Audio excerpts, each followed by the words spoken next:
saber como dar esse diagnóstico, se essa doença ela tem alguma influência ou não na fertilidade, na gravidez e os principais tratamentos da doença, né?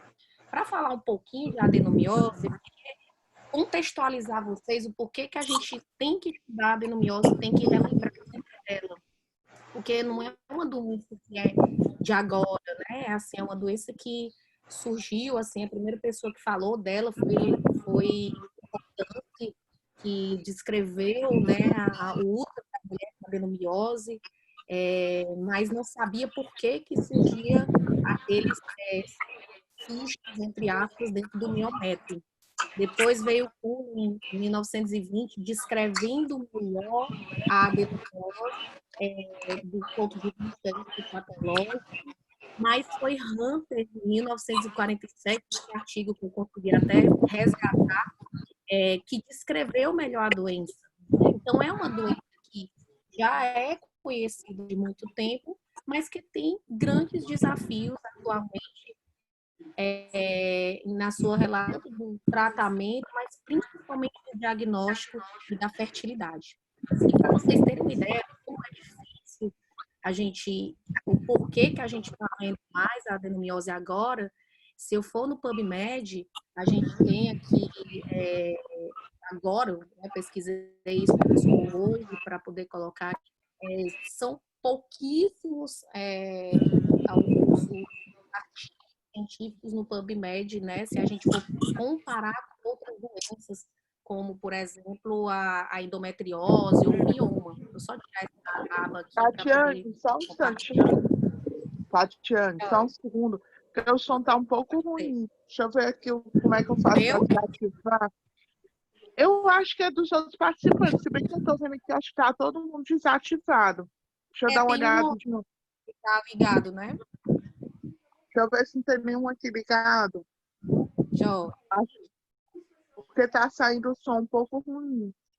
Tá todo Né? desativado, pelo que eu tô vendo. Tenta Tem só desativar um o aqui. teu também, Maite, para a gente ver se melhora. Pronto, tem só um ativado aqui. Agora eu não Pronto. sei como é que desativa, falar a verdade. Deixa eu olhar aqui. Só um Eu acho que eu não segundo. consigo desativar, não. Eu já tentei apertar aqui nas configurações, desativar som ao entrar, eu já coloquei todas as configurações aqui, mas não estou conseguindo.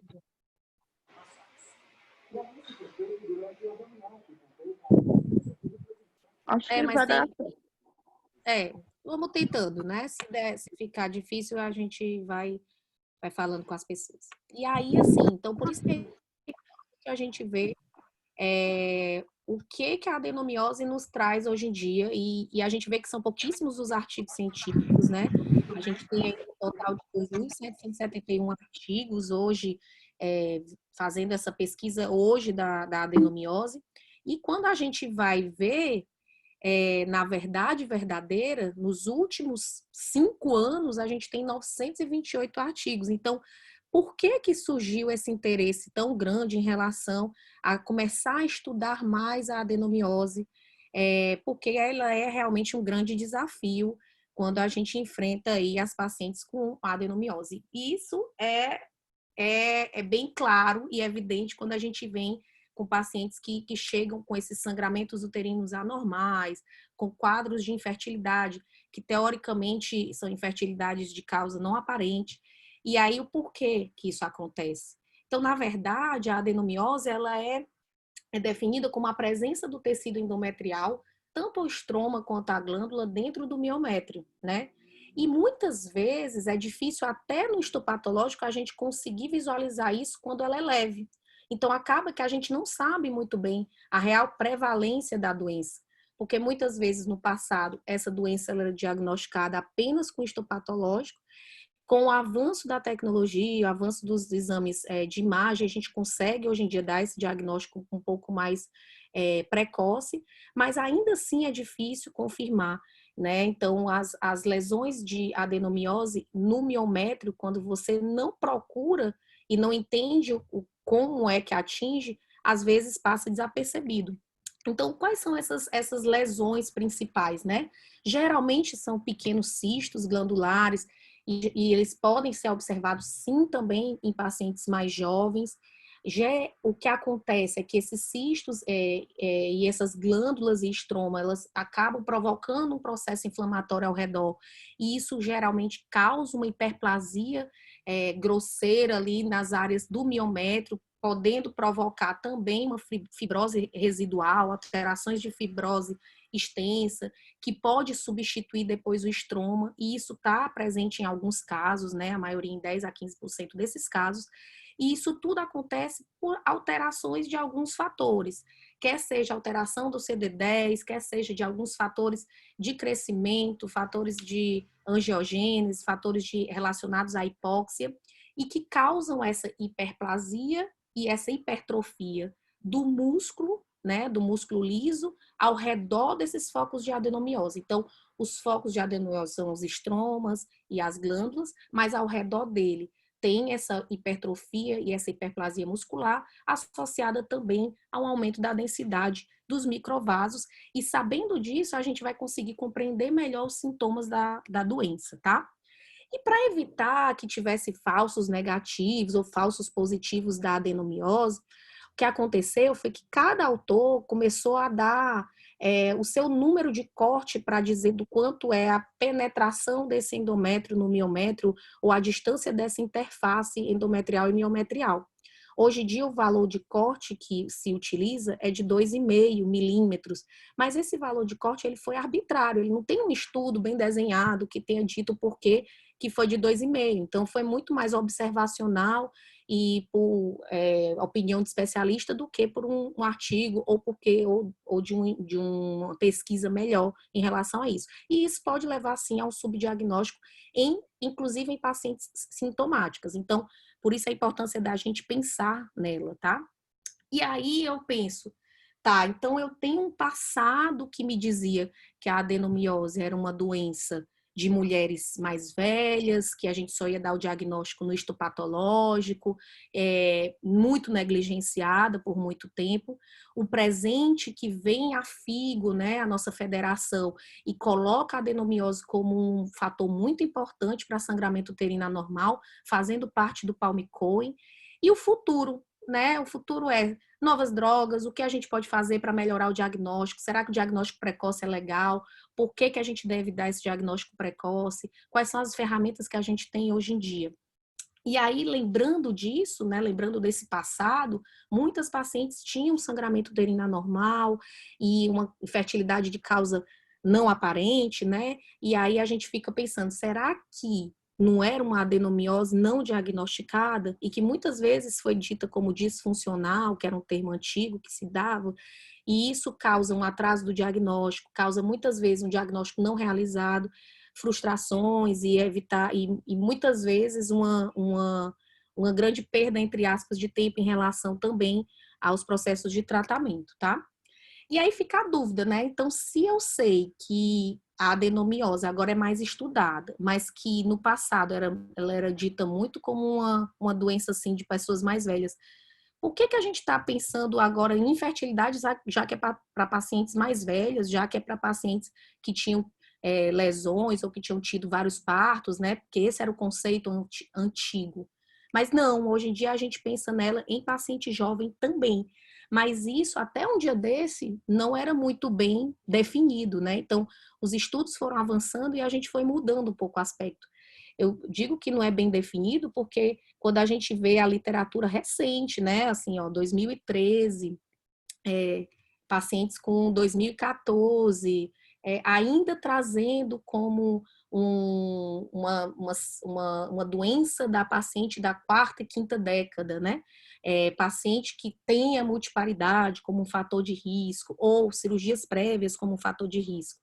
Mas será que é isso mesmo? Será que é só isso? Então, é por isso que é importante a gente tentar entender o que mudou e por que a gente tem que desmistificar o diagnóstico da adenomiose. Mudou porque a gente tem mais estudo bioquímico e genético agora, atual, que fala muito da adenomiose como uma causa importante de sangramento uterino anormal na jovem e de infertilidade, porque veio a FIGO e nos permitiu colocar essa doença também como um diagnóstico diferencial de sangramento, não só na mulher que fez multiparidade ou que tem várias lesões uterinas associadas, porque a gente tem uma avaliação mais criteriosa hoje em dia das causas de infertilidade e temos também uma melhor acurácia, melhores critérios no exame diagnóstico. Então, por isso a importância da gente... Kátia, desculpa de interromper de novo, mas é porque os slides não estão passando. Não estão? Vixe. Não. Cada a onde? gente mensagem, mas eu acho que tu não viu. Não estão passando, tá parado no slide faz tempo. Vixe, pois eu tô aqui, ó, falando várias. Deixa eu tentar sair do lugar. Deixa eu tentar sair do lugar, porque às vezes é a internet, né? Então, às vezes a internet... Pode ser a internet. Eu pensei até que era a minha internet, mas aí eu vi vários residentes falando a mesma coisa e vi que não era só eu. Então, deixa eu tentar vir para outro lugar que que seja uma internet melhor. Pronto, vamos ver se a gente consegue. Deixa eu voltar aqui alguns slides. E aí, eu não sei qual foi o slide que parou aí, Maitê. Tá parado no PubMed. Tá lá no começo, né? Então, assim, eu voltei pro slide. Vamos ver se a gente passa agora, tá certo? Qualquer coisa eu saio e volto de novo. E aí a gente continua. Não sei. Tá bom. Mas vamos... Deixa eu ver se tá passando agora. Você acha que tá passando? Tá, não. Nada, nada? Nada, tá travado. Então, deixa eu sair do compartilhamento agora e voltar. Passou.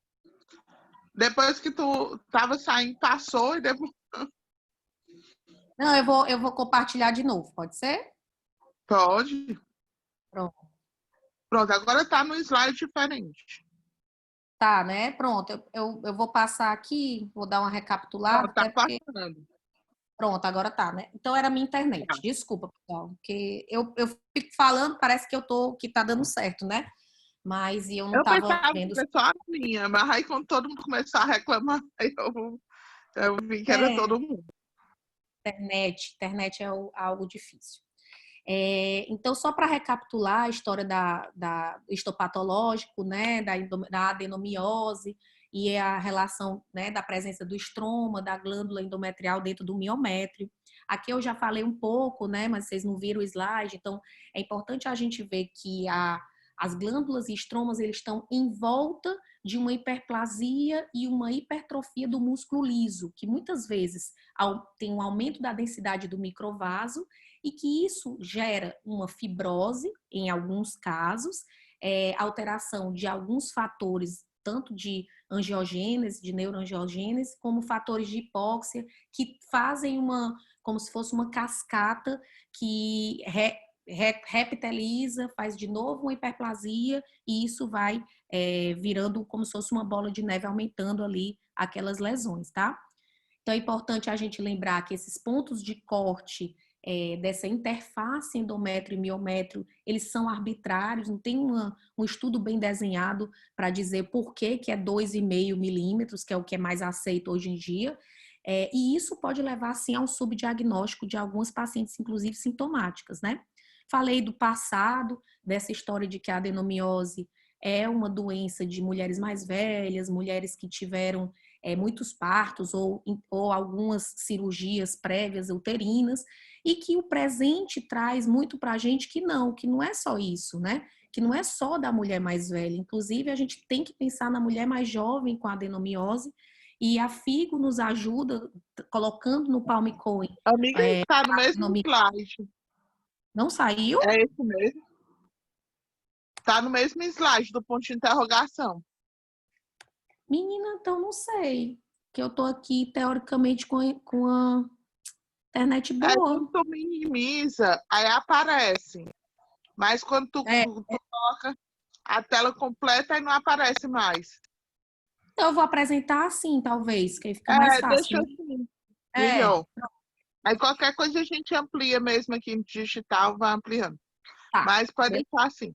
Eu vou deixar assim, que fica mais fácil. E aí, então, lembrar do passado, do presente, do futuro. O futuro são os novos estudos, o que a gente está vendo, né, hoje em dia, e lembrar que o que a gente pensava no passado dá muito atrás do diagnóstico atual, né? O diagnóstico não realizado, as pacientes com alteração da qualidade de vida, com muito sofrimento em relação ao sangramento uterino anormal, à infertilidade. Então, é importante a gente pensar na adenomiose como uma das causas atuais, né, dessas duas coisas que são as mais importantes nessas pacientes. Então, o porquê da gente pensar nisso, né? Por que a gente tem que sempre lembrar disso? Porque até um dia desse, né, 2013, 2014, a gente ainda tinha muito artigo falando e reforçando esses fatores de risco como os fatores de riscos principais. E aí isso mudou muito, né? Mudou por quê? Porque a gente tem estudos mais recentes, então vocês viram naquele meu slide inicial, que dos 5 anos para cá a gente tem mais de 900 artigos só falando de adenomiose, né? Então, dos 2.000, 900 são de 5 anos para cá. Por quê? Porque a gente começou a perceber essas alterações bioquímicas e genéticas relacionadas à adenomiose. Tem o Palm-Cohen, como eu falei, a avaliação mais criteriosa da infertilidade, a melhor acurácia dos critérios diagnósticos. Então, isso começou a desmistificar essa doença, né? Então, vamos voltar agora para o futuro, né? O que a gente tem que pensar? Por que a gente tem que raciocinar sobre a adenomiose? Então, esse artigo é um artigo agora muito recente da Human Reproduction, que é uma das principais revistas da gente, né, da ginecologia, foi publicado agora em 2020, e ele fala justamente isso, né, da integração da clínica com a imagem para a gente dar um diagnóstico melhor. E que muitas vezes essas pacientes tinham essa adenomiose era tida como uma doença típica da mulher multípara, da mulher que sangrava muito com mais de 40 anos, e aí ela ia direto para uma esterectomia, por exemplo, mas recentemente a gente viu que essa doença ela é multifacetada, ela pode sim acometer mulheres mais jovens, que têm sangramento, que têm infertilidade, que têm dor, e até mesmo pacientes assintomáticas. Então, é muito importante saber que esse desafio do diagnóstico, ele faz com que a gente consiga avançar nas técnicas, tanto de imagem quanto de pesquisa clínica na hora de conversar sobre a anamnese e o exame físico dessas pacientes, tá? Então, se a gente for ver o que tem de novo em relação à adenomiose, tem que a gente começou a reformular um pouco essa prevalência, quando a gente começou a estudar um pouco mais essa parte bioquímica e genética dela. Então, hoje em dia, alguns artigos trazem que até 20% da população feminina tem adenomiose. E dentro das pacientes que tem o sangramento uterino anormal, a gente tem que lembrar que até 30% das pacientes jovens que você não vê, entre aspas, um motivo fixo, pode ter sim adenomiose. E que até 22% dessas pacientes podem evoluir para uma infertilidade. Então, lembrar que se a paciente tem dor, tem sangramento e tem infertilidade, ela pode ser sim uma paciente que tem adenomiose, e que isso impacta, sim, negativamente na qualidade de vida dessa paciente, tá? E aí vem a fisiopatologia mais recente, né, desses últimos 5 anos aí que eu falei, que tenta, pelo menos, entender melhor como é que ela surge. Então, existem 3 teorias hoje em dia mais aceitas, né, em relação a como a adenomiose surge, que eu vou falar um pouco melhor, né, de cada uma. Então, a gente tem a invasão endometrial, que é a que a gente lembra mais, que é aquela que é relacionada aos microtraumas, né? Então, você tem um trauma, entra o endométrio, depois você tem uma repitelização, uma mudança da sistematização, como eu falei lá naquela histopatologia, e daí entra como um ciclo vicioso. Tem a teoria das stem cells, que são as células totipotentes, que podem fazer metaplasia e se transformar em focos de adenomiose. E tem a teoria da invasão de fora para dentro, que é uma teoria muito aceita hoje em dia, principalmente com a correlação que existe com a endometriose. Então, nada mais é do que como se fosse uma endometriose invadindo aquela camada muscular externa, indo para a parte interna e aí produzindo alguns focos de adenomiose associados. Então, a gente tem essas três relações mais importantes, tá? Então, a teoria dos microtraumas, deixa eu só ajudar, deixa eu só ver aqui os meus filhos. Então, a teoria dos microtraumas, olha, é uma teoria muito aceita. Por quê? Porque é uma teoria que, meu amorzinho, é uma teoria que a gente já lembra de muito tempo atrás, que é justamente essa abertura do miométrio, causando essa repitelização e fazendo essa invaginação do endométrio, e aí causando a adenomiose, né? Então, a gente tem que lembrar que o estradiol, ele faz parte, sim, dessa fisiopatologia, né, dos microtraumas e dessa persistência desse endométrio dentro dessa camada. E aí, alguns fatores interferem nessa hiperplasia, nessa hipertrofia, e isso faz com que a gente tenha uma perpetuação desses microtraumas, levando à perpetuação da adenomiose. Então, é importante lembrar que tem tanto a COX-2, quanto o PGF-2, quanto algumas citocinas inflamatórias, elas fazem parte desse processo da adenomiose. Aqui era uma animaçãozinha de que a contração uterina persistente, ela pode levar também a esses microtraumas e a essas aberturas, entre aspas, dessa interface endométrio com miométrio e com a invasão endometrial de dentro para fora, entre aspas, do miométrio, tá? A outra teoria é a teoria da metaplasia, que com remanescentes milerianos que fazem uma metaplasia, uma mudança daquele aspecto daquela célula para uma célula endometrial. Então, isso acontece muito quando você tem uma relação com a ativação tanto da injúria tecidual quanto com o aspecto de meio que como uma cascata inflamatória que pode levar também a essa mudança da célula. Então, tem esses dois quesitos, entre aspas, né? A outra fisiopatologia é a patologia da invaginação ou metaplasia, que é essa história da alteração endometrial com a relação com a endometriose, né? Então, a gente tem hoje em dia esse aspecto muito importante dessas correlações com a endometriose, e aí, por isso, a importância da gente estudar concomitantemente essas duas doenças, né?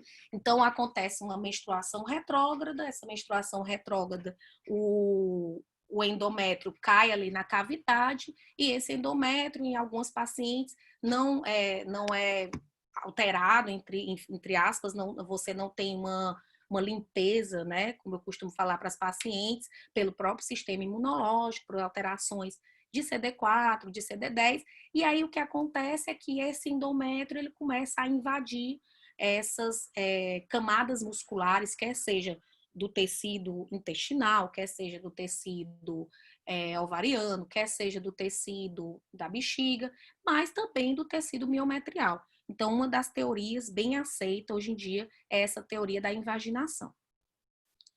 E aí, esse estudo bem interessante é um estudo que mostra essas alterações e mecanismos moleculares que podem levar a essa patogênese da adenomiose, né? Então, essa invasão do endométrio nessa camada que teve essa injúria, essa lesão tecidual com reparo associado, que perpetua essa invasão endometrial, que também tem essas alterações totipotentes das células, né, com os stem cells, mas que geram um processo inflamatório de neuroangiogênese, de proliferação de fibrose, que é alimentada pelos hormônios esteroides sexuais, e que isso perpetua dor, sangramento e infertilidade. Então, esses fatores moleculares, alguns mediadores, eles estão presentes nessas cascatas e que geram esses problemas para as pacientes, tá? Vou só passar aqui. E aí, qual é o quadro clínico, né? Então, a gente já sabe a prevalência dessa doença atual, a gente já sabe como começa essa doença, né? As teorias mais aceitas atualmente, e aí dentro da teoria a gente começa a perceber o porquê que elas sentem isso, né? Então, a maioria das pacientes apresentam um sangramento uterino anormal, uma dor pélvica e pode também associar a infertilidade. E aí, o sangramento uterino anormal, ele tem essa correlação devido, muitas vezes, ao aumento do volume uterino, esse aumento do volume associado ao aumento da vascularização. Então, aumenta o volume por quê? Porque perpetua essa reptilização, essa hipertrofia, essa hiperplasia miometrial ao redor daquelas células endometriais, e isso vai aumentar mais a injúria, o reparo, toda a associação com os hormônios esteroides, aumenta o útero, aumenta a vascularização, as contrações uterinas, que são permanentes, elas começam a ficar meio que inapropriadas, e isso gera um aumento, sim, tanto da produção de estrogênio local, quanto de prostaglandina, que aumenta o sangramento. Então, um ciclo vicioso de sangramento uterino anormal que a paciente começa a sentir por essas alterações do miométrio, né? Então, geralmente está associada a um sangramento prolongado, irregular. Então, às vezes, a paciente começa a ter um sangramento de mais dias durante o ciclo menstrual, com mais quantidade de sangue, mas também ela pode ter sangramento intermenstrual, spotting. Então, é importante a gente fazer essa correlação clínica.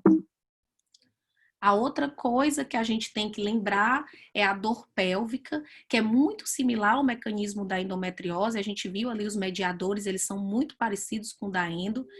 A gravidade dessa dismenorreia, dessa cólica menstrual, ela piora à medida que existe uma profundidade, um grau de invasão da adenomiose no miométrio. Então, isso tem essa correlação e os estudos atuais mostram essa correlação.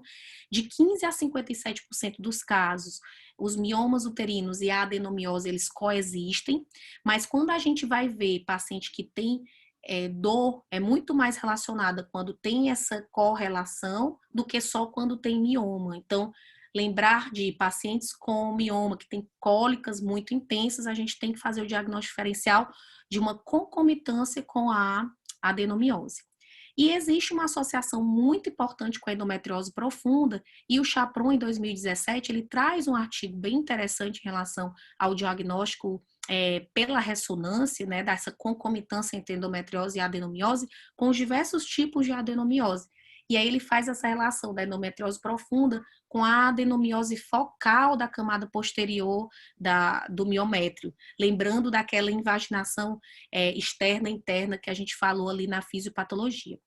E essa coexistência da endometriose com a adenomiose, ela está em cerca de até 40%, sendo que alguns estudos trazem até um valor maior do que esse, né, em torno de 80%, 70%, a depender do tipo que a gente está vendo.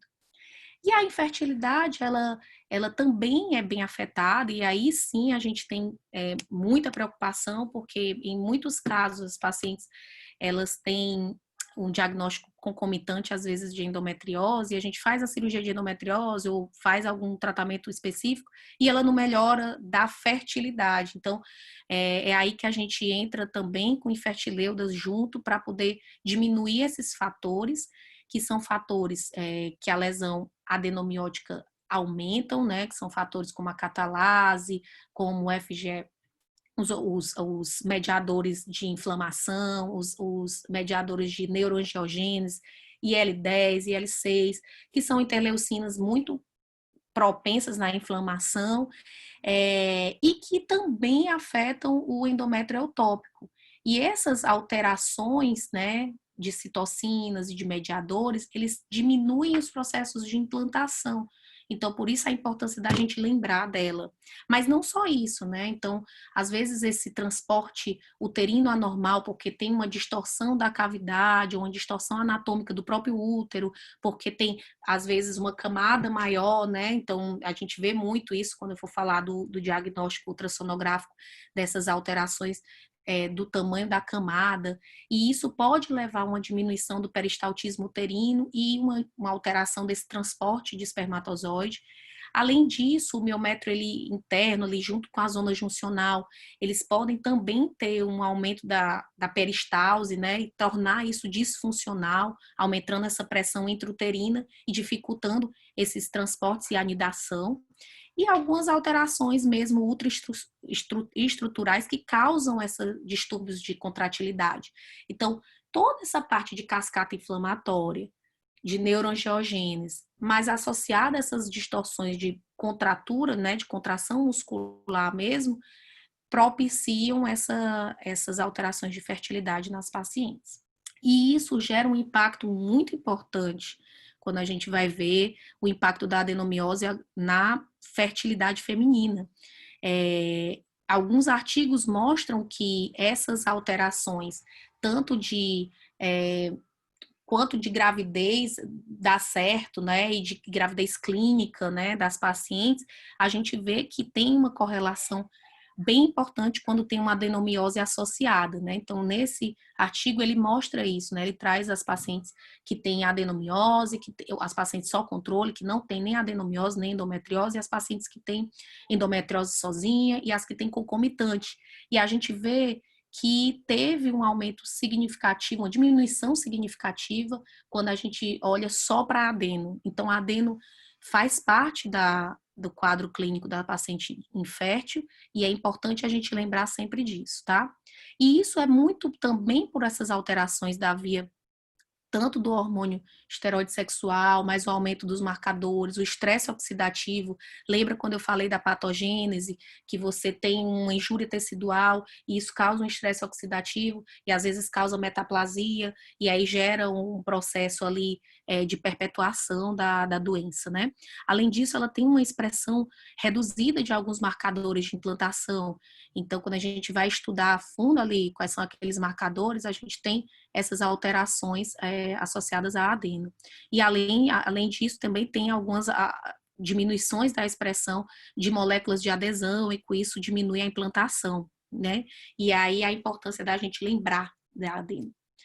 E aí, que impacto é esse, né, da fertilidade com a associação com a endometriose? A gente sabe que a endometriose também impacta, né, na fertilidade e que algumas pacientes, né, quando a gente faz a cirurgia, por exemplo, de endometriose, reto vaginal, coloretal, elas têm uma redução de 68% na probabilidade de gravidez em mulheres que desejam engravidar quando tem a adenomiose associada. Em comparado com pacientes que não têm adenomiose associada, então é um fator importante de ser investigado previamente quando a gente vai indicar um procedimento, quer seja FIV, quer seja cirurgia nas pacientes inférteis com endo, porque a adenomiose sim afeta e reduz ali em torno de 68% essa possibilidade de gravidez espontânea. Isso foi falado nessa revisão sistemática e essa meta-análise escrita por Vesselinha, agora em 2017. E quando a gente vai pensar também no aspecto da adenomiose, especificamente na FIV, nos ciclos de FIV, esse estudo, um estudo bem interessante, também publicado agora recentemente, em 2018, se eu não me engano, uma paciente um estudo retrospectivo, mas um estudo com N grande, né, de 973 pacientes, ele viu que a presença de adenomiose também afetou a taxa de gravidez clínica, a taxa de nascido vivo e a taxa de abortamento. E quando comparado com o paciente que só tem endometriose, a paciente com adenomiose, ela teve uma taxa de gravidez clínica muito mais baixa e uma taxa de nascido vivo também mais baixa, com valor significativo. Então, por isso a importância da adenomiose como um fator muito forte comparado, às vezes, com a endometriose, que a gente, às vezes, fica pesquisando muito mais, vendo muito mais e negligencia a adeno, né? E aí, esse estudo, que é agora de 2016, né, nem é um estudo tão recente assim, mas é um estudo legal porque ele falou da infertilidade, das desordens reprodutivas, muito mais como doenças inflamatórias. Ele não pega só a endometriose, a adenomiose, ele fala um pouco de SOP, ele fala um pouco de infertilidade de causa não aparente. Mas aí, pegando o gancho aqui da endometriose e da adenomiose, eles mostraram, né, nessas alterações, tanto placentárias, né, porque eles estudaram a placenta, quanto as alterações do próprio endométrio, miométrio e cervix, que alguns fatores hormonais e alguns fatores inflamatórios, eles impactavam diretamente em algumas alterações na própria gravidez. Então, aumentava o risco de parto pré-termo, aumentava o risco de ruptura prematura de membrana, de um parto ou de um sangramento antes do parto ou no pós-parto, e inclusive de placenta prévia. E daí a gente traz em todas essas alterações uma taxa, um odds ratio, que a gente, né, vai pesquisar, de risco aumentado de abortamento, de risco aumentado de sangramento no segundo e terceiro trimestre, de risco aumentado de pré-eclâmpsia das pacientes, com placenta prévia, com a história do nascer, né, mais prematuro, da ruptura prematura de membrana. Então, a gente tem que ter um olhar mais específico para essa doença em relação também aos desfechos gravídicos. E aí, será que existe realmente esse impacto, né, da gestação? E será que tem alguma relação do tipo de adenomiose, se é focal, se é difusa? Isso interfere, né? Isso traz mais risco ou menos risco? Então, esse estudo de 2017, na verdade, esse do Juan, tá? Eu coloquei 2007, mas é 2017. Ele vê que tem taxas mais altas de hipertensão na gravidez e taxas de infecção uterina pós, né, gravidez em pacientes com adenomiose difusa, mais do que em pacientes com adenomiose focal. E também ele viu uma correlação da incompetência cervical aumentada com a extensão. Então, é como se fosse assim, quanto maior a extensão da adenomiose, mais chance tem de incompetência cervical. Mas são estudos bem recentes, são pequenos, então a gente precisa de mais estudo em relação aos desfechos gravídicos em relação à adenomiose. Mas os primeiros, esses que estão sendo mais publicados agora nos últimos 5 anos, já nos trazem alguns indícios em relação a isso. Inclusive já com meta-análise e com revisão sistemática. Então, a adenomiose difusa, ela parece estar mais relacionada com o trabalho de parto prematuro com menos do que 37 semanas, com menos do que 34 semanas, com um baixo peso ao nascer inferior a 2.500 e também inferior a 1.500 em neonato PIG. Então, a difusa parece ter uma relação mais intensa com os desfechos gravídicos do que a adenomiose focal. Então, lembrar que a adenomiose focal e difusa, as duas interferem em engravidar, mas a adenomiose difusa parece ser mais relacionada com os desfechos gravídicos. E isso tudo é muito pela ativação das vias inflamatórias locais e sistêmicas, influenciando nas interações entre adecido e trofoblasto, tanto no início da gestação, mas também com as interações da corodecida, ali nos mecanismos de ativação depois, né, do trabalho de parto prematuro, mais tardiamente. E esse remodelamento defeituoso da artéria também está relacionado com algumas síndromes obstétricas, como, por exemplo, a pré-eclâmpsia. Então, é importante a gente estudar. Então, assim, rever os nossos conceitos do que a gente achava que era adenomiose, porque ela tem uma influência importante em vários aspectos. E aí, muitos autores, eles ficam se perguntando pela similaridade, tanto dos sintomas quanto das alterações de mediadores, de cascata inflamatória, se a adenomiose e a endometriose são a mesma doença, se é o mesmo fenótipo, se tem alguma coisa a ver, uma relação maior. Daí, alguns autores, né, como Chapron, por exemplo, que é um grande estudioso em endometriose e também adenomiose, eles trazem taxas até altas em relação ao que é essa correlação entre adenomiose e endometriose. Então, eles trazem taxas de até 80% das pacientes que têm endometriose pode ter adenomiose, e até 79% das que têm adeno pode ter endo diagnosticada ali com a ressonância ou com ultrassom com mapeamento. Então, quando a gente vai para o estudo em si, que traz essa correlação ela é muito maior com as adenomioses focais, que são justamente essas da parede posterior do útero, muito mais por aquela invasão externa e interna, do que a adenomiose difusa. Mas a adenomiose difusa, ela está relacionada em até 40% das pacientes com endometriose.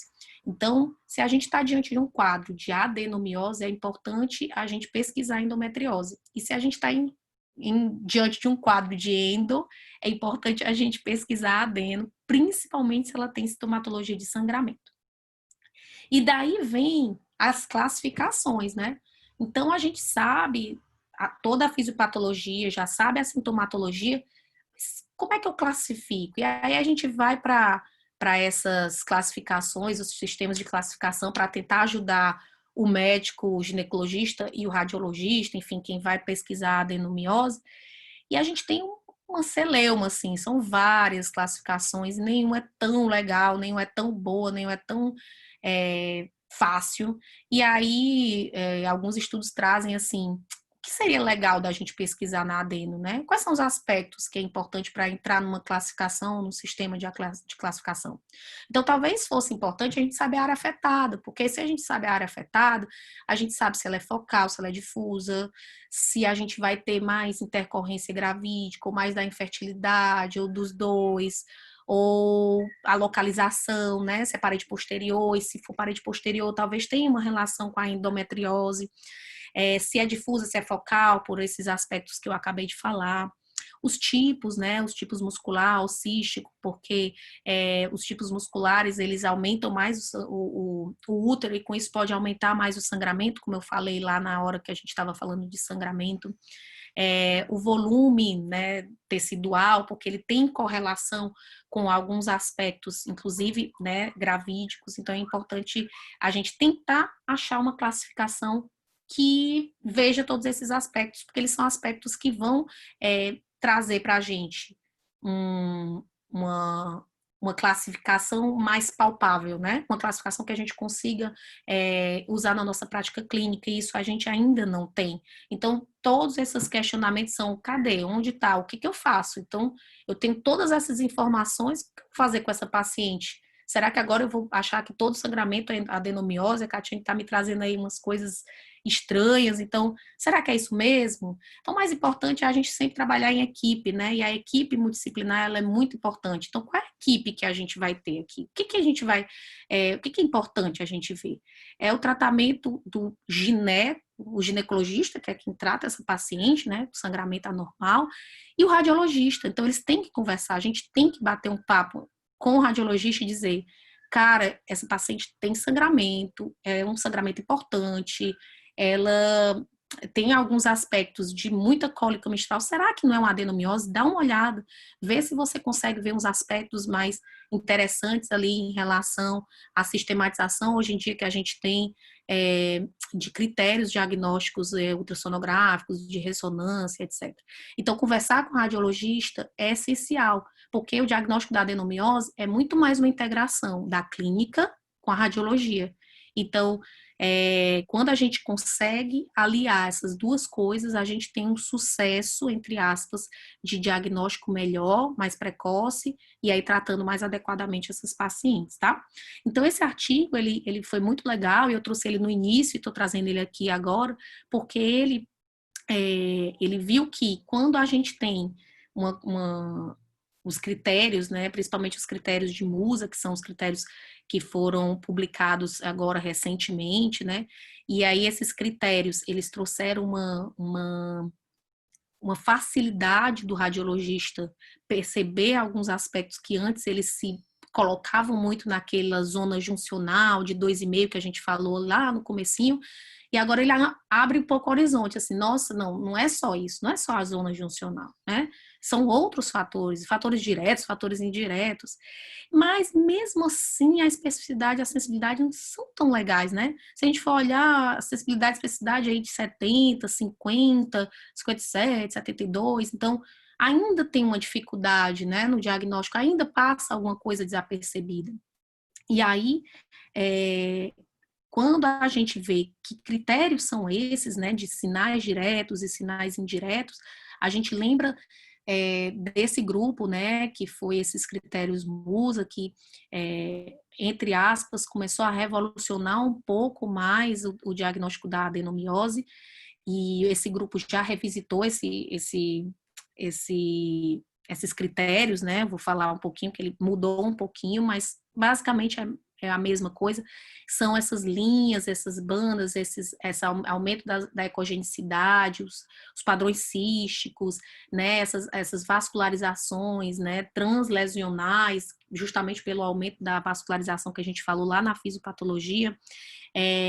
Alguma sombra acústica, a irregularidade da zona juncional, às vezes só em um local, às vezes mais difusa, mas também alguns sinais indiretos. Então, às vezes a gente vê claramente, hoje eu peguei uma paciente do consultório, mas era claro que ela tinha adenomiose, ela tinha um útero de 350 com mioma de 1 centímetro e sangrava, estava com 5 de hemoglobina.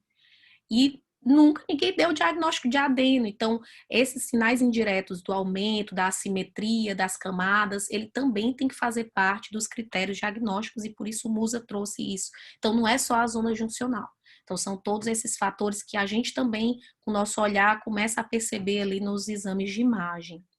Então, aqui tem alguns desses fatores, né? Essa assimetria aqui no número A, né? Uma camada posterior muito maior do que a anterior, as alterações císticas, né? Esses cistos intramiometriais, que lembram muito as glândulas, né, endometriais, essa hiperecogenicidade em ilhas, né? Então, algumas ilhas ali no miométrio com aumento da ecogenicidade, essas alterações como se fossem umas fasciculações ali de sombra, então também tem que lembrar da adenomiose, algumas alterações subendometriais que em algumas vezes a imagem 3D vai ajudar mais.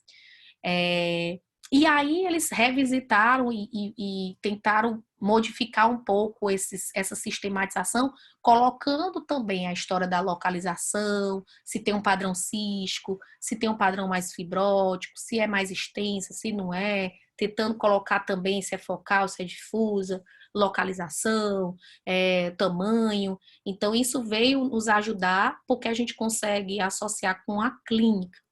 E aí, esses aspectos também podem ser vistos na ressonância, então não é apenas no ultrassom, nenhum dos dois.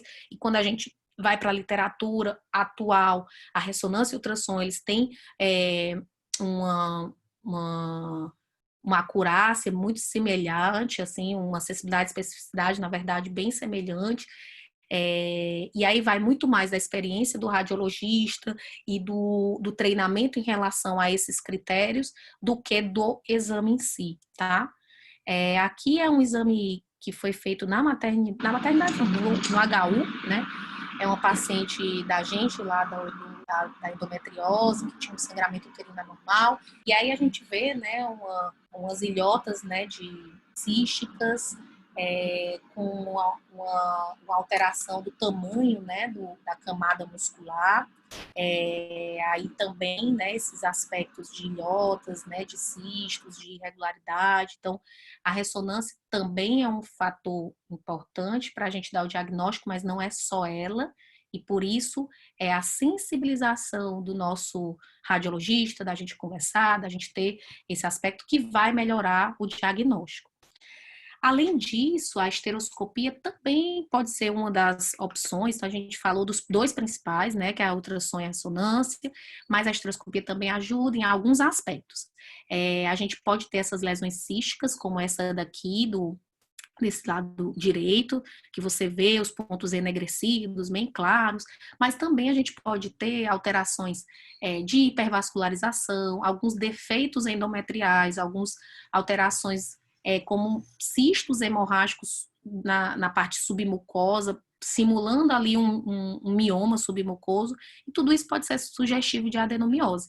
Esse trabalho é legal, que mostra alterações da esteroscopia, principalmente quando a gente tem uma exploração subendometrial, que muitas vezes passa desapercebido. A gente olha assim, não, isso aqui parece que foi perfurado, né? Parece que tem alguma alteração, e na verdade, esse artigo do GADS, que foi publicado na Fertility Sterility, ele traz até como algumas imagens patognomônicas, né? Depois dessa exploração subendometrial, que se formar essas imagens, a gente tem um diagnóstico da adenomiose. Outros exames não tão bem usados, não tão usados, né? A elastografia e a esterosonografia. A elastografia tem ainda muito estudo em relação a isso, mas alguns radiologistas já utilizam a elastografia, que nada mais é do que tentar ver a rigidez do tecido. E essa rigidez, ela é vista por cores, né? Então, é uma variedade de cores que vai dizer se o tecido é mais rígido ou menos rígido. E aí ele consegue diferenciar, às vezes, quando a gente está ali na dúvida de um mioma degenerado, uma adenomiose, e aí a gente pode lançar a mão da elastografia. Mas ainda tem estudo, então é só para a gente ter ideia que pode aí aparecer uma coisa nova em relação a isso. E a esterosonografia, ela vai ver ali uma continuidade dos espaços císticos subendometriais, mas ela também não é tão utilizada para esse fim, porque muitas vezes você vai passar desapercebido por outros aspectos que são esses da ultrassom que a gente acabou de falar. E agora, o que a gente faz, né? A gente tem a clínica, né, bem importante, o sangramento, a dor crônica, a infertilidade, associada à radiologia, que melhoraram os padrões de sistematização desses critérios diagnósticos, mas o que a gente faz com isso, né? O que a gente vai fazer? E aí o mais importante é a gente tentar fazer um planejamento terapêutico, né? Por quê? Porque a doença, ela pode estar ali na adolescência, ela pode estar ali na fase adulto jovem, na paciente que quer engravidar ali em torno dos 30, mas pode estar também próximo da menopausa. Então, não é que a gente não vai mais dar, não, então a adenomiose é só da mulher jovem, não, ela é também pela fisiopatologia que a gente acabou de falar, da mulher dos 40, 50, mas a gente não pode negligenciar adolescente e adulto jovem, tá? Então, o mais importante é a gente fazer um planejamento terapêutico. E isso vai perpassar muito pelo sangramento uterino anormal, pela infertilidade, pela dor pélvica, pela idade da paciente, pelo desejo ou não de gestar, em que fase da vida essa mulher está, quais são os planos dela, quais são os planos do casal, para poder a gente saber o que a gente vai fazer. E aí, alguns estudos atuais, eles trazem as terapêuticas, né? Agora falando um pouco do tratamento clínico, e principalmente falando aqui do sangramento uterino anormal e da dor pélvica crônica, a importância da gente ter um arsenal terapêutico, mas sabendo que nenhum deles tem um estudo bem desenhado com adeno. Então, a gente tem estudos bem desenhados com a endometriose, a gente tem com mioma, mas a gente não tem ainda com adeno. Então, na verdade, a gente tem um conhecimento da fisiopatologia e como eu posso, dentro da fisiopatologia que eu conheço, otimizar o meu tratamento. E aí a gente tem vários fatores, né? Desde o anti-inflamatório, passando pelo progestina, pelos anticoncepcionais combinados, até alguns outros mais recentes que são o ácido valproico, né? Que parece também ter uma importância aí no tratamento das pacientes com adenomiose. E aí a gente lembra do análogo do GNRH, que muitas vezes foi utilizado no passado, né, nas pacientes ali como se fosse uma tentativa de adiantar a menopausa, né, nas pacientes ali da quinta década de vida. E aí ele tem realmente um efeito antiproliferativo direto no miométrio, né, com efeito hipoestrogênico importante, tanto sistêmico quanto local, regulando negativamente os receptores da progesterona, causando ali uma resistência também da progesterona e induzindo uma apoptose nesses tecidos adenomióticos, né? E isso faz com que haja uma redução, claro, da inflamação, da angiogênese, da dor, do processo de sangramento. Isso também reduz ali o óxido nítrico, então reduz aquele remodelamento que a gente falou lá na fisiopatologia. Então, o análogo do GNRH não é que a gente não vai mais usar, mas a gente precisa de critério por que a gente vai usar. Então, hoje em dia, a gente reserva muito o análogo do GNRH nas pacientes que estão dentro do processo de infertilidade, porque ali, em alguns aspectos, o análogo vai ser importante e a gente vai falar um pouquinho mais na frente sobre isso. E aí eu vou passar... Tá aqui. Então, falando um pouco das progestinas, que parece ser um tratamento, entre aspas, mais adequado nas pacientes, a gente tem de vários tipos, né? Desde das noresteronas, né, passando pelo o danazol, o dienogeste, né, que veio muito à tona depois da endometriose, dessas correlações que a gente tem da adeno com a endo, e o DIU de levonorgestrel. E nenhum tem um estudo bem desenhado, comparativo entre eles, para dizer qual é o melhor, qual é o pior. Então, a gente tem, por exemplo, o DIU de levonorgestrel, que um artigo importante que foi de uns anos atrás, que comparou qualidade de vida das pacientes com adenomiose, que faziam esterectomia e que botavam DIU, e que ao longo de alguns anos essa qualidade de vida era muito parecida. Então, ele veio como um arsenal terapêutico tipo, quase de primeira escolha, né? Mas quando a gente vai para as revisões sistemáticas de tratamento da adenomiose, ele é um arsenal, mas ele não é o único, e a gente não tem como saber se ele é o principal. Mas a gente sabe que ele tem uma boa resposta quando comparado à esterectomia. Por quê? Porque ele reduz a perda de sangue menstrual mesmo, através ali da redução da espessura da zona juncional. Então, em algumas pacientes, ele melhora até o volume uterino, diminuindo ali por conta dessa redução ali da perda, né? E fazendo a redução também da espessura, e com isso diminuir aquela cascata de proliferação.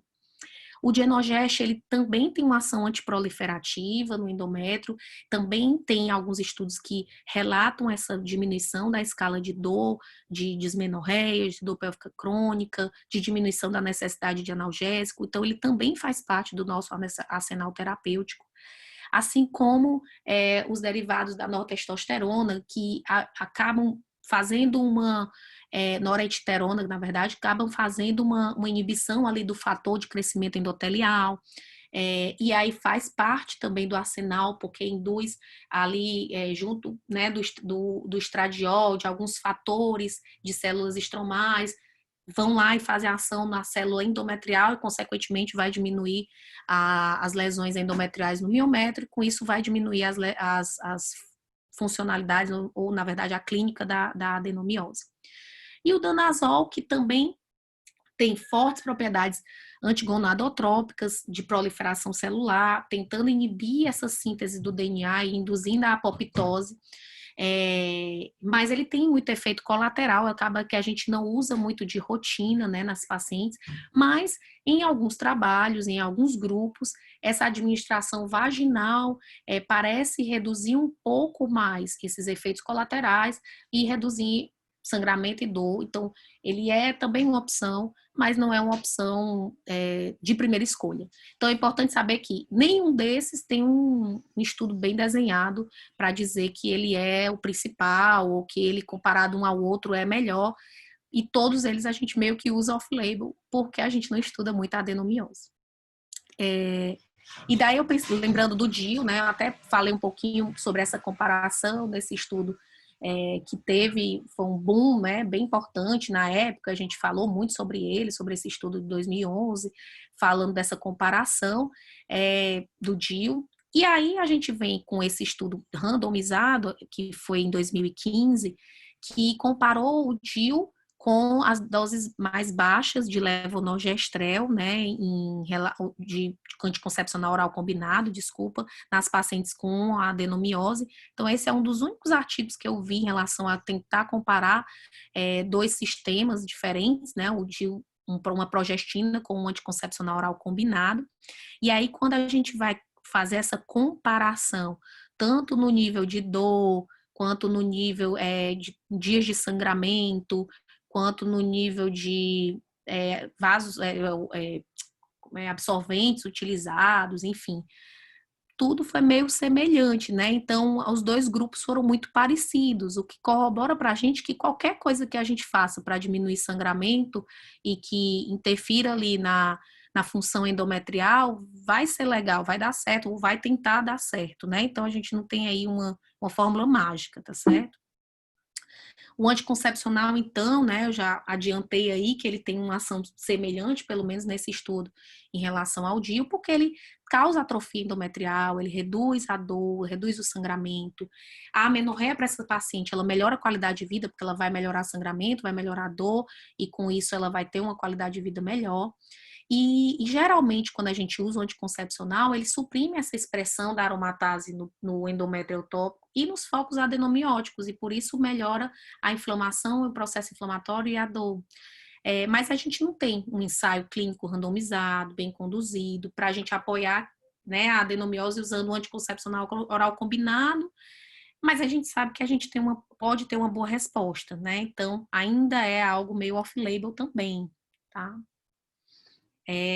Vem os outros tratamentos, né, que aí já vem com algumas novidades, né, o inibidor da aromatase, ele tem uma ação, principalmente no citocromo P450, que é normalmente encontrado no endométrio dessas pacientes, né, tanto pacientes com endometriose, adenomiose, mioma, e a gente não encontra esse citocromo nas pacientes saudáveis, e esse inibidor da aromatase, ele tenta modificar ou alterar esse citocromo, e com isso faz com que as pacientes diminuam alguns aspectos, principalmente de dor. Mas ainda é mais off-label ainda, a gente ainda tem pouquíssimo estudo em relação a longo prazo desses tratamentos, e também vem o modelador seletivo da progesterona, que é um modelador que a gente usa, que a gente está estudando muito em relação a mioma, mas depois do sucesso com mioma, a gente começou a ver a adenomiose e a endometriose também com esses modeladores seletivos, e aí a gente viu que essas atividades agonistas e antagonistas da progesterona no endométrio, com esse modulador, a gente parece conseguir ter uma redução da dor, uma redução do sangramento, uma redução da proliferação celular, que é muitas vezes similar a essa ação que a gente tem no mioma, e com isso a gente inibe essa inflamação, e aí é um tratamento sim promissor, é um tratamento promissor para endometriose e para adenomiose, mas ainda está em fase de estudo, né? O mioma está um pouco mais avançado, mas a gente não tem no Brasil ainda. Então é uma droga que eu acho que vai trazer muitos benefícios quando a gente pensa nessa associação fisiopatológica com a droga em si. Assim como o ácido valproico, né? Engraçado, quando eu comecei a estudar mais a adenomiose, eu comecei a perceber, por conta dessas alterações, né, de inflamação e da fisiopatologia, essa ação do ácido valproico, né? Porque as estonas, elas estão bem relacionadas com a patogênese da adenomiose, né? Como a gente viu lá atrás na fisiopatologia. E ela se correlaciona, aparentemente, com a gravidade da dismenorreia. Então, parece que quanto mais alteração de estona, principalmente da classe 1, mais dismenorreia eu vou ter. E aí, o ácido valproico, ele é um inibidor específico e potente das estonas, principalmente das estonas desacetilases, né, que são essas que parecem estar correlacionadas com a gravidade da dismenorreia. E apesar desses resultados serem promissores em favor desse uso, até o momento a gente não tem ainda um ensaio. Então, não dá para usar assim, a grosso modo, né, o ácido valproico, porque, enfim, tem toda a celeuma do uso real dele, né, do uso atual dele. Mas essas correlações, elas são importantes para a gente ter um arsenal terapêutico e pensar nas possibilidades de terapia clínica para essas pacientes. As terapias antiplaquetárias, elas têm também um processo promissor, porque as lesões da adeno, elas são lesões de trauma e reparo, trauma e reparo. E esse trauma e reparo, as plaquetas, elas induzem essas transições, né, epiteliais, mesenquimais, que podem fazer essas transdiferenciações entre o fibroblasto, o mioblasto, o miofibroblast, e leva a uma fibrose, e que leva àquela cascata que a gente falou lá na fisiopatologia.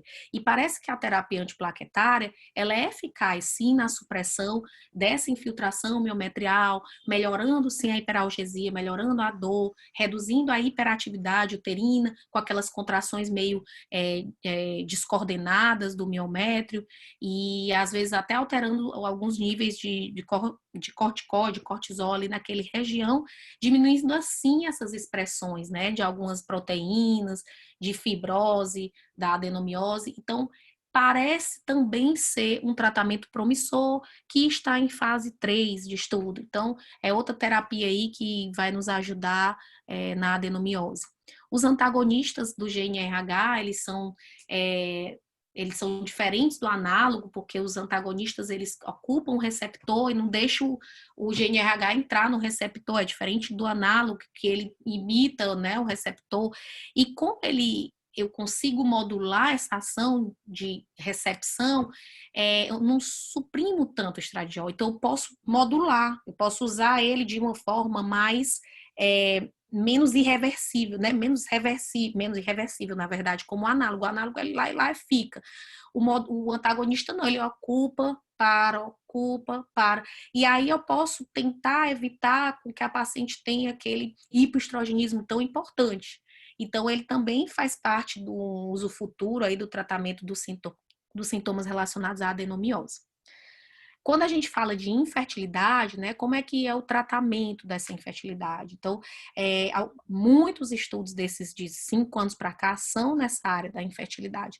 E aí a gente vem com essa revisão sistemática, né, das relações, né, entre a adenomiose e as alterações da fertilização, né? Então foi uma revisão sistemática de 2014, então até um pouquinho antiga já, mas ele mostrou que a adenomiose, ela tem um impacto, sim, importante na redução da gravidez clínica, das taxas de gravidez clínica e do aumento das taxas de abortamento, e que é um fator confundidor, às vezes, também do efeito da endometriose, né? Porque a gente sabe, por outros estudos, que a endometriose também pode causar essas duas coisas.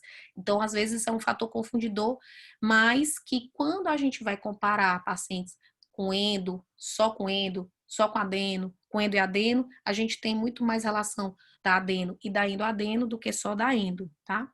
E aí, essa meta-análise, que é até um pouquinho mais recente, ele atualizou um pouco isso, né? E aí ele mostrou que, na verdade, a maioria das alterações estão relacionadas com a adenomiose, né?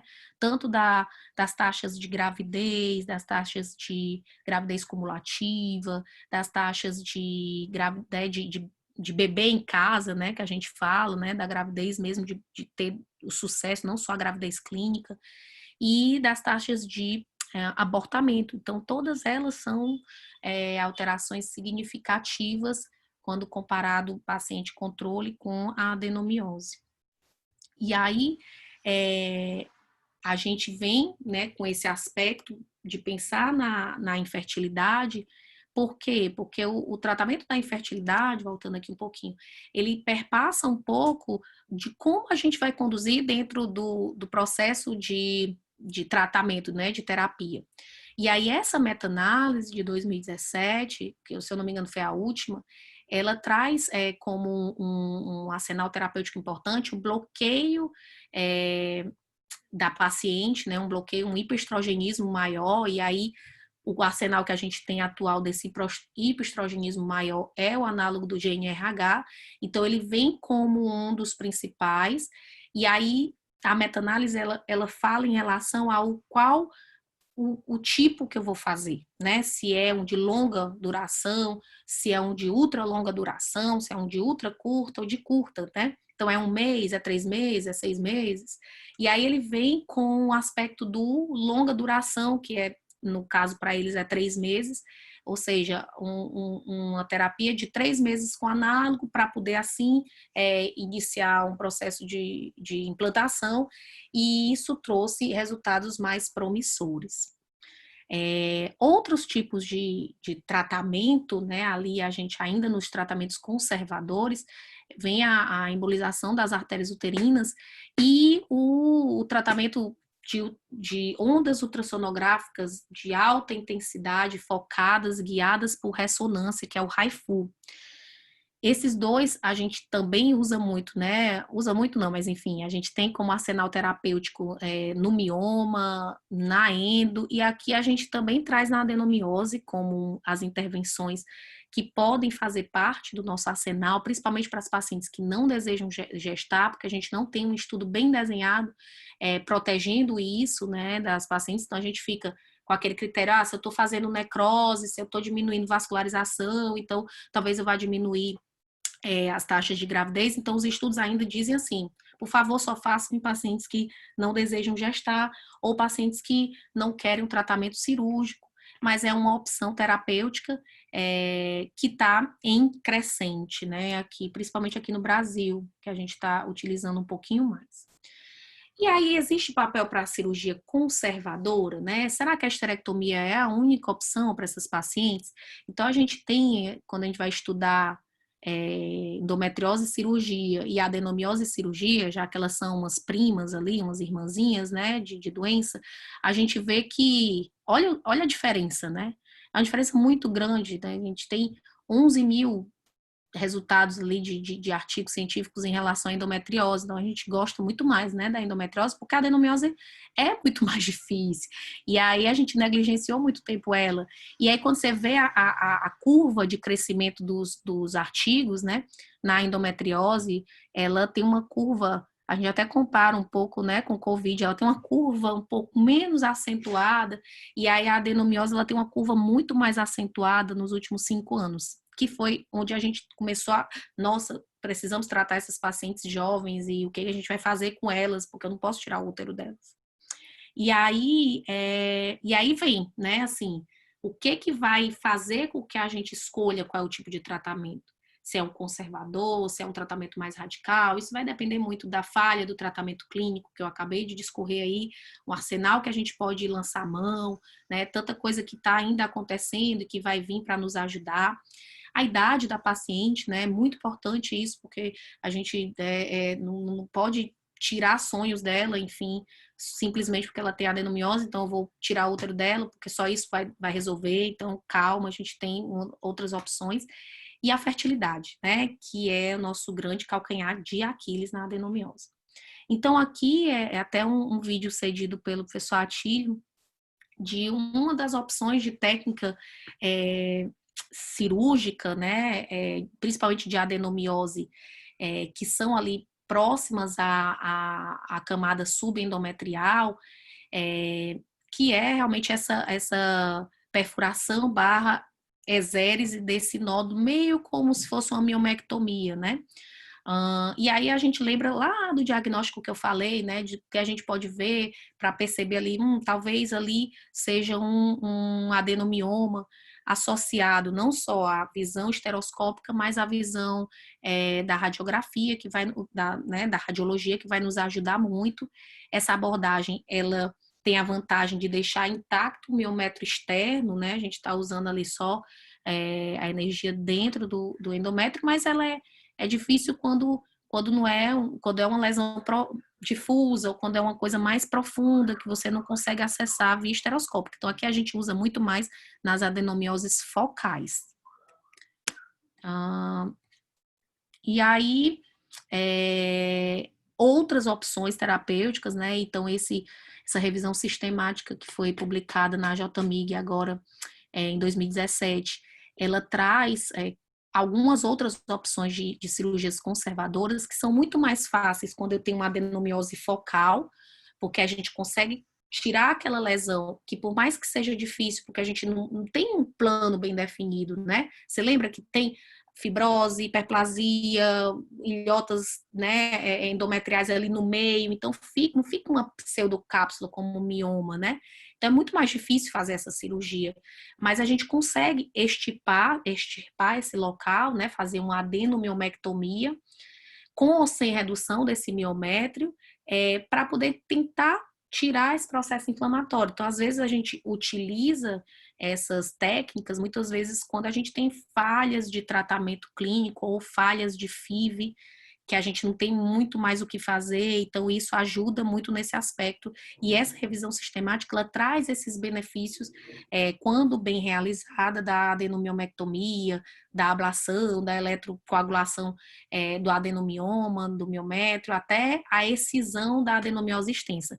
Lembrar que a excisão de uma adenomiose difusa, ela é muito mais complexa, ela tem que ser feita com quem tem muito treinamento em relação a isso, porque pode levar a uma esterectomia não desejada, né, daquela paciente, e pode não ter o sucesso que você quer, né, se for a fertilidade em si. E lembrar que se for feito qualquer um desses tratamentos, o artigo ele traz como um aconselhamento você esperar engravidar aí para 3 meses, né, para evitar as alterações aí do processo gravídico de ruptura e de placenta prévia, enfim, de alterações, né, de placentação, de acretismo, etc. E aí, assim, quais são esses efeitos, né, reprodutivos? Eu tô fazendo adenomiomectomia, vou tirar pedaço do meu útero, sabe que isso vale a pena mesmo, né? E daí veio essa revisão sistemática falando um pouco sobre isso, que quando a gente tem pacientes com adenomiose difusa e com adenomiose focal, isso eu estou tentando comparar em pacientes que vão para a cirurgia para isso, né? Então, elas fizeram só cirurgia, aqui eu comparo pacientes que fizeram cirurgia e medicação, e aqui todas elas juntas, né? E as taxas de gravidez espontânea, taxas de gravidez, as taxas de sucesso, né, do parto, entre aspas, e as taxas de abortamento, então eles viram essas 3 coisas. E aí teve um aumento, né, significativo aí das taxas de gravidez, as taxas de sucesso, assim, no parto, e umas taxas de abortamento baixo. Então, se a gente for comparar um com o outro, né, cirurgia sozinha, cirurgia com medicação, não parece ter um efeito tão benéfico, assim, né? Não tem não que é benéfico, mas não tem uma mudança tão significativa, né? A gente tem um aumento dessas taxas, 38%, 17%, mas a gente não tem uma diferença estatística entre eles. Então, cirurgia sozinha parece ter uma boa resposta, porque cirurgia com a medicação não tem uma mudança tão significativa assim. Então, ele trouxe muito mais será que a gente está fazendo a coisa certa, pessoal? Será que é fazer medicação mesmo? Será que é cirurgia? Então, a gente não tem muito ainda essa resposta, né? Por quê? Porque todos esses artigos que ele traz nessa revisão sistemática são artigos retrospectivos, a gente não tem um artigo de boa relevância, que a gente consiga dizer, poxa, então, beleza, então agora vamos operar tudo. Então, não, agora vamos fazer só remédio. Então, a gente não sabe, na verdade. Então, essas respostas, elas precisam ser estudadas melhor para poder a gente ter, levar a paciente ao melhor benefício para ela, né? Sem aumentar o risco.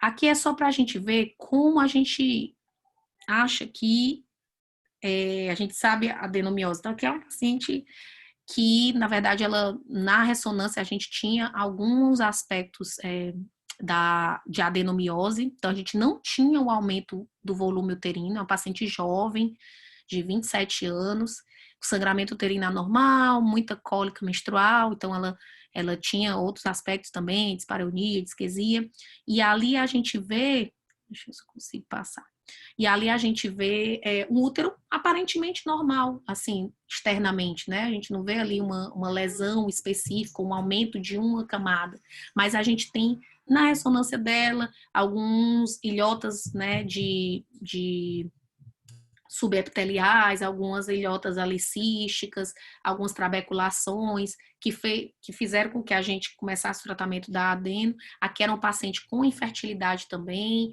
e aí ela fez a cirurgia da endometriose, ela não tinha uma adenomiose focal, então a gente tinha mais uma adenomiosezinha difusa, leve, e aí, após a cirurgia, foi feito o ciclo longo ali de análogo por 3 meses, e aí a paciente conseguiu uma gravidez por FIV na primeira tentativa. E aí é importante a gente lembrar desses aspectos para conversar com a paciente em relação a isso. Esse outro caso que fui eu também que fiz a cirurgia é um caso bem interessante, porque é um homem trans que ele tinha uma malformação mileriana, né? Então ele tinha um útero bicorno, e esse útero bicorno tinha também um septo vaginal, e aí ele tinha um hematocolpo dessa porção aqui do útero. Na verdade, desculpa, ele tinha um útero de Delfo. E aí ele tinha 2 colos, e um dos colos tinha um aspecto de divisão mesmo, né? Como se fosse um septo. E aí fazia um hematocolpo ali, e o paciente ele tinha muita dor, muita cólica, associada ali uma adenomiose, sangramento uterino anormal de difícil controle. A gente tentou tratamentos clínicos, mas como era um homem trans que já estava passando pelo processo de mudança mesmo, ele optou pela esterectomia, e foi assim que a gente o fez. E aí, o que é importante para a gente levar para casa dessa aula? Eu acho que é muito importante a gente lembrar que a adenomiose ela precisa fazer parte do nosso diagnóstico diferencial com sangramento uterino anormal. A gente não pode deixar a paciente ficar aí com 10 de hemoglobina e ficar só fazendo noripurum, anticoncepcional, ver qual é, e ela continuar sangrando muito. Então, é importante a gente lembrar que a gente pode associar com outros tratamentos, né? Principalmente esses tratamentos promissores que estão vindo aí.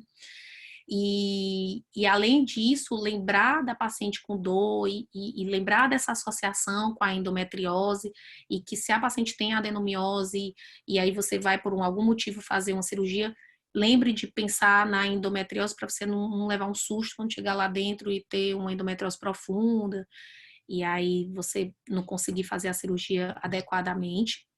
Lembrar que a prevalência é em torno de 20% e que tem uma associação de 22% com mioma, mas é até 80% com endometriose, principalmente quando a gente compara com a adenomiose focal. Lembrar muito dessas 3 teorias, porque são 3 teorias que meio que se correlacionam, e elas são correlacionadas com tudo que a gente vai fazer com elas, né? Não só no processo de fertilidade, mas no processo de tratamento de sangramento, das escolhas que a gente vai fazer ao longo da vida dessa mulher, né? E que a adenomiose, ela influencia sim na fertilidade e nos desfechos obstétricos. Então, lembrar muito bem disso, porque ela tem que ser acompanhada mais de perto, principalmente pelos aumentos das taxas de abortamento, de trabalho de parto prematuro e de prematuro de baixo peso, né?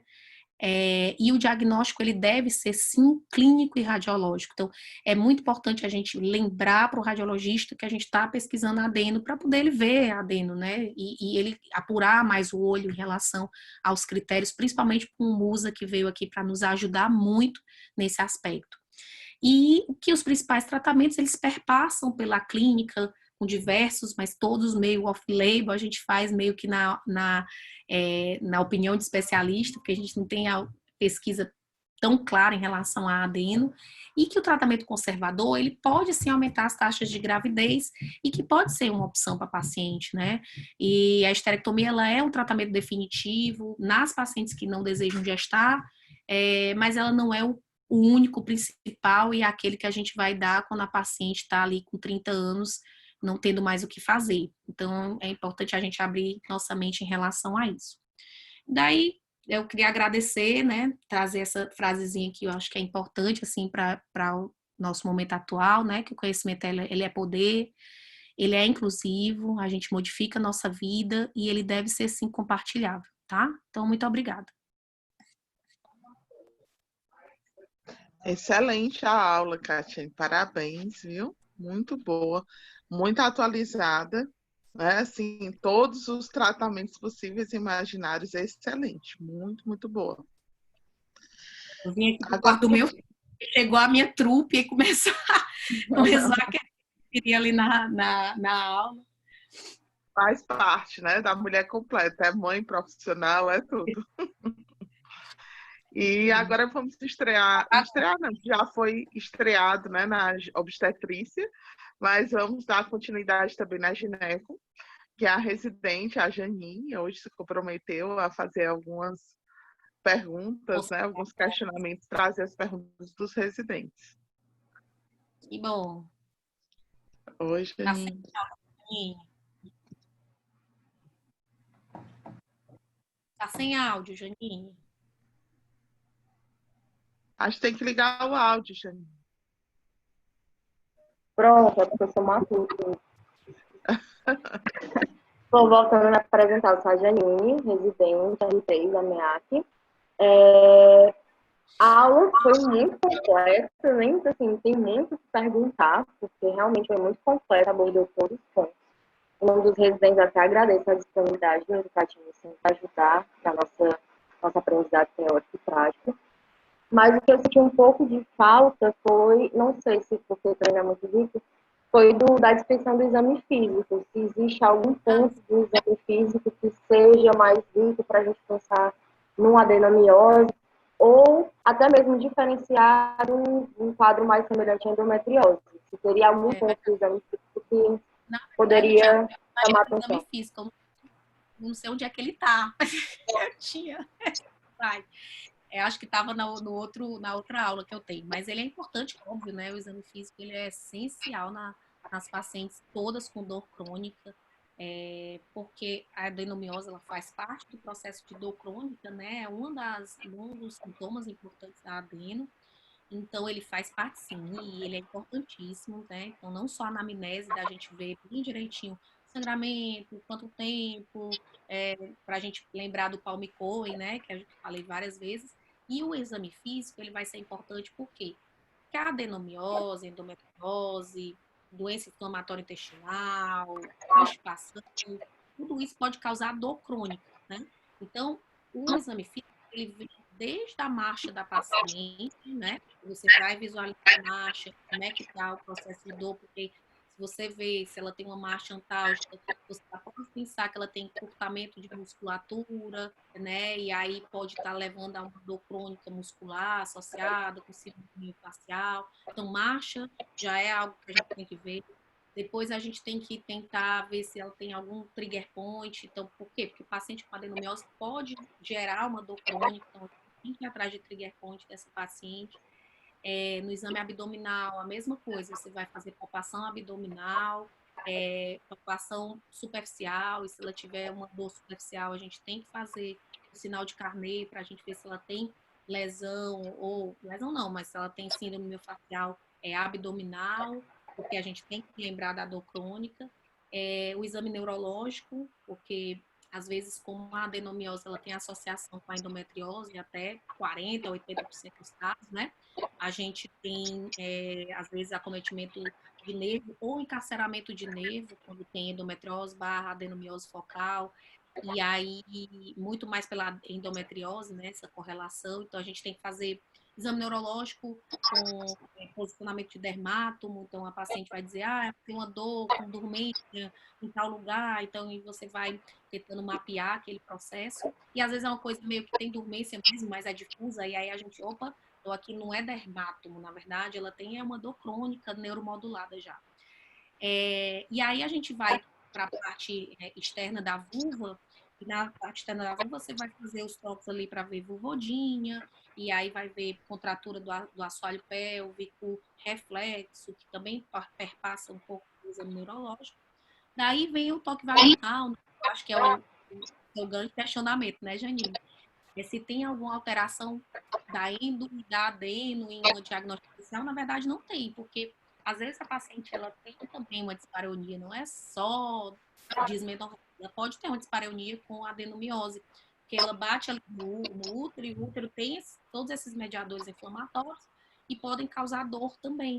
Então, pensa assim, a paciente tem dispareunia, tem sangramento uterino anormal, e aí eu penso assim, pode ter endometriose. E aí eu vou lá no fundo do saco, cadê? Não tem lesão?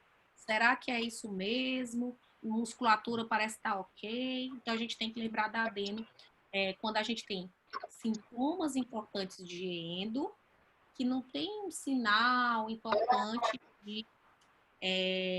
de endometriose no exame físico, né? Mas que tem uma história de sangramento uterino anormal. Então, é muito mais uma correlação da clínica com o exame físico do que só o exame físico, entendeu? Então, não é que tem algum sinal, né? Mas o aumento do volume uterino também é algo que é bem importante da adenomiose, né? Então, você vai notar aquele útero mais globosinho, ele não é tão fibrótico, né? Como no mioma, então ele é um pouco mais amolecido, porque são ilhotas, com hiperplasia, mas a fibrose nem sempre ela é importante, né, na adenomiose. Então, tem esses sinaizinhos, assim, de diferenciação, né?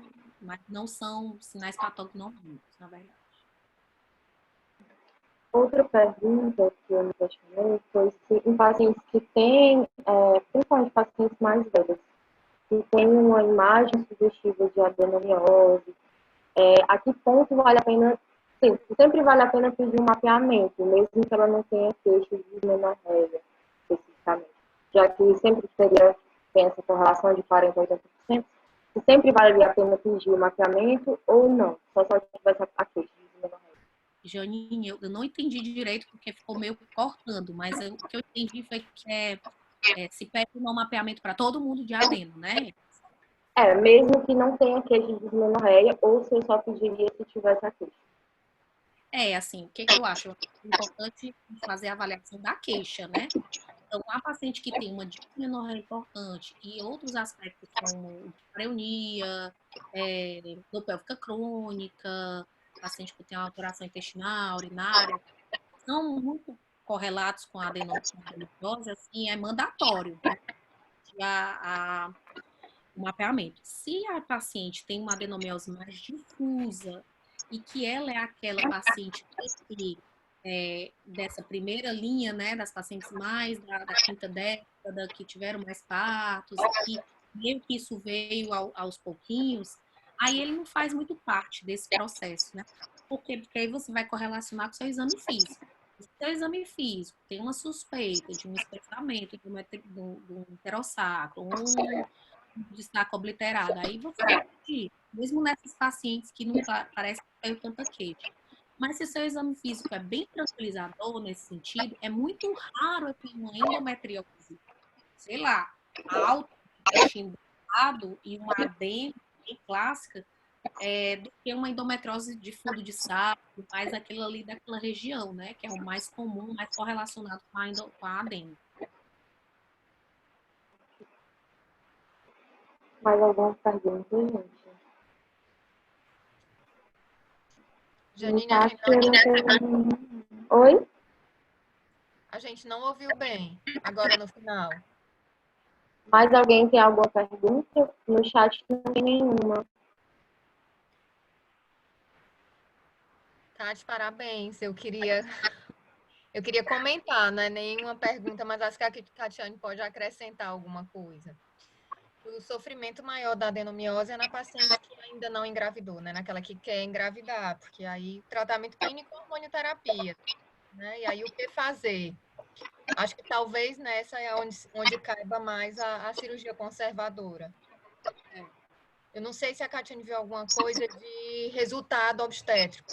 Eu acho que não tem ainda, né, Catiane, em relação à cirurgia. Não tem ainda, assim. O que essa meta-análise trouxe foi resultado de gravidez, deu certo, e bebê em casa, né? E abortamento, que aí reduziu, né? Mas pré-eclâmpsia, trabalho de parto prematuro, alteração de placentação, causando ali uma placenta prévia, essas coisas, não tem, sabe? Eu só E aí, tenho lido que melhora sintoma. melhora sintoma, exato. Né? Exato. Mas não tem ainda disciplina obstétrica, né? porque é um monte de estudo pequenininho ainda, né? Então, acho que eles nem viram direito. Sim. E acho que os achados ainda são muito inespecíficos, né, Catiane? A ressonância ainda é o padrão ouro, a esteroscopia ainda é muito inespecífica. A gente, se não tiver achados típicos, você Exato. suspeita, né? Aumenta bem a suspeição, mas você não É pode uma afirmar. preocupação agora com a critério MUSA facilitar mais, né? Assim, eu acho que a gente tinha muito essa ideia de pedir a ressonância, porque era padrão ouro, né? E era caro, aí a gente não dava, aí no SUS ainda é pior, né? Assim, a gente tinha muita dificuldade de dar diagnóstico de adeno, mas agora com o MUSA, né, Musi? Com os critérios MUSA, eu acho que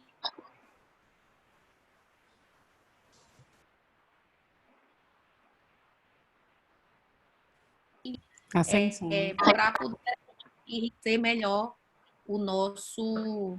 Vocês estão me ouvindo? Então, Deu uma Agora falha, sim. Catiane. Deu uma falha, Kátia, no começo.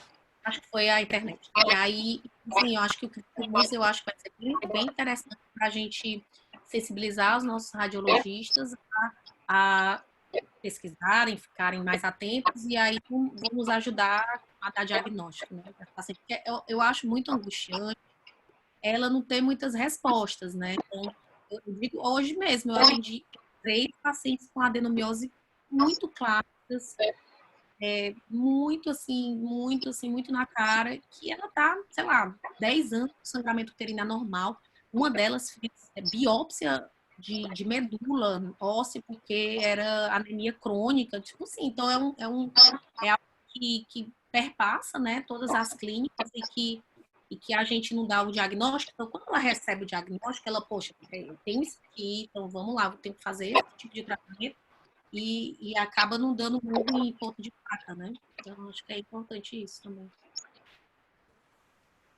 E é muito interessante, Kátia, como a adenomiose evoluiu. Você falou no começo, fez uma revisão muito boa, né, a respeito, mas como evoluiu uma doença tão antiga que traz sintomas que muitas vezes as pessoas não param para pensar na possibilidade de adenomiose, e agora a gente tem uma possibilidade diagnóstica, que na época que eu fiz residência, a adenomiose diagnóstica era espatológica, tratamento de esterectomia.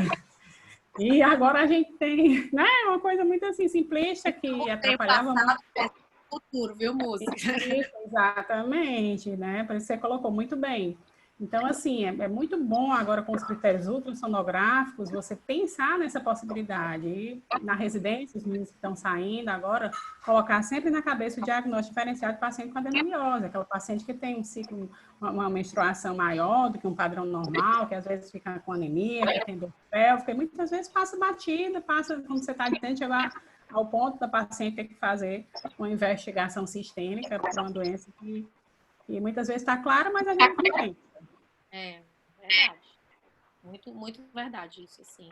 E o que eu acho que eu queria também dar de lição, às vezes não, mas de dica, na verdade, com muita suspeita de... Porque, assim, a endometriose que ocupou muito espaço, né? Todo mundo estuda endometriose, todo mundo quer ser endometriose, enfim, ela ocupou muito espaço de tudo. E da dor crônica, principalmente, né? Então, a paciente, ela meio que levanta a bandeira da endo, eu sou endo e tal, ou então eu tive diagnóstico de endo. E aí ela tem um sangramento uterino anormal. Aí, meu Deus, tem que me dar uma função, porque é muito melhor ela ter só endo do que ela ter adeno, ou do que ela ter só adeno. Aí quer dizer que é muito mais difícil tratar, né? A gente viu aí as taxas de gravidez são muito piores, a FIV é muito pior, então a gente ainda tem muita coisa a estudar, a descobrir, né? E aí vem as alterações gravídicas que são muito piores da adeno do que da endo, mas é óbvio, né? Porque é a limiométrio.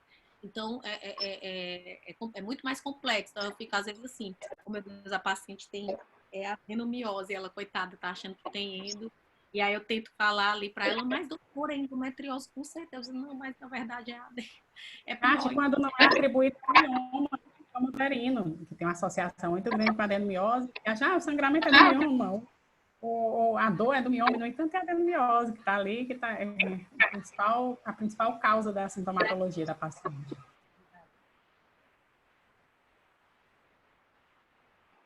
Doutora Zenilda, só falar com a senhora que eu não tinha falado ainda, né? Só parabenizar a sua aula. Brilhante. Alguém mais quer fazer alguma demais. questionamento? Acho que não tem nenhuma pergunta, né? No chat. Tem não. E A aula na foi tão no grupo já foi muito completo, não sobrou nem foi muito ruim, só tem esses dois extremos. foi muito boa, no caso. Não sobrou nenhuma pergunta. Não sobrou pergunta nenhuma. Então, gente, boa noite. Obrigada, Catiane, por se disponibilizar, por ter feito uma aula tão completa, tão bem estudada, bem programada, né? Então, muito boa, excelente a aula. E agora porque tinha um monte de animação. Mas tinha um monte de animação que eu nem pude passar. Porque não, mas estava excelente. Muito boa a aula. E a nossa próxima sessão, agora fazendo propaganda da próxima sessão, vai ser um pouco diferente, porque vão ser casos clínicos, que vão ser apresentados casos clínicos pelos residentes, e o doutor, hoje ele não está aqui, né? O professor Leonardo Bezerra vai comentar os casos, vai ser o moderador.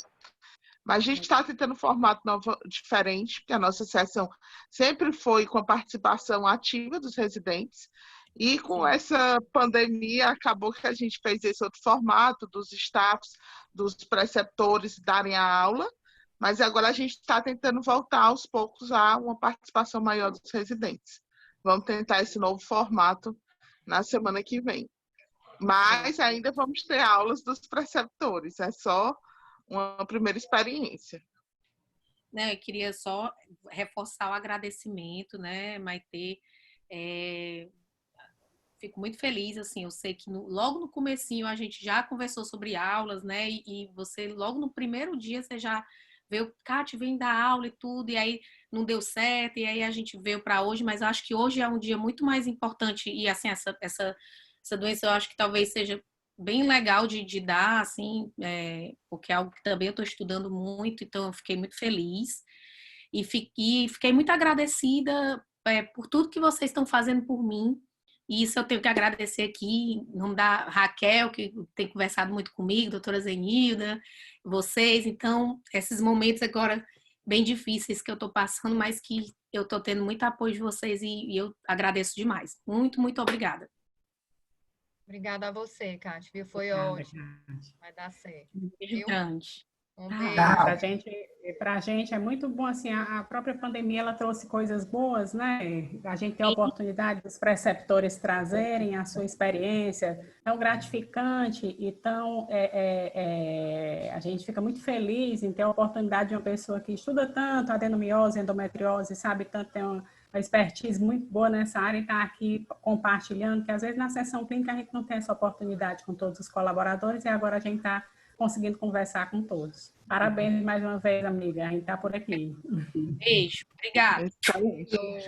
Tchau, beijo. Boa noite. Boa noite.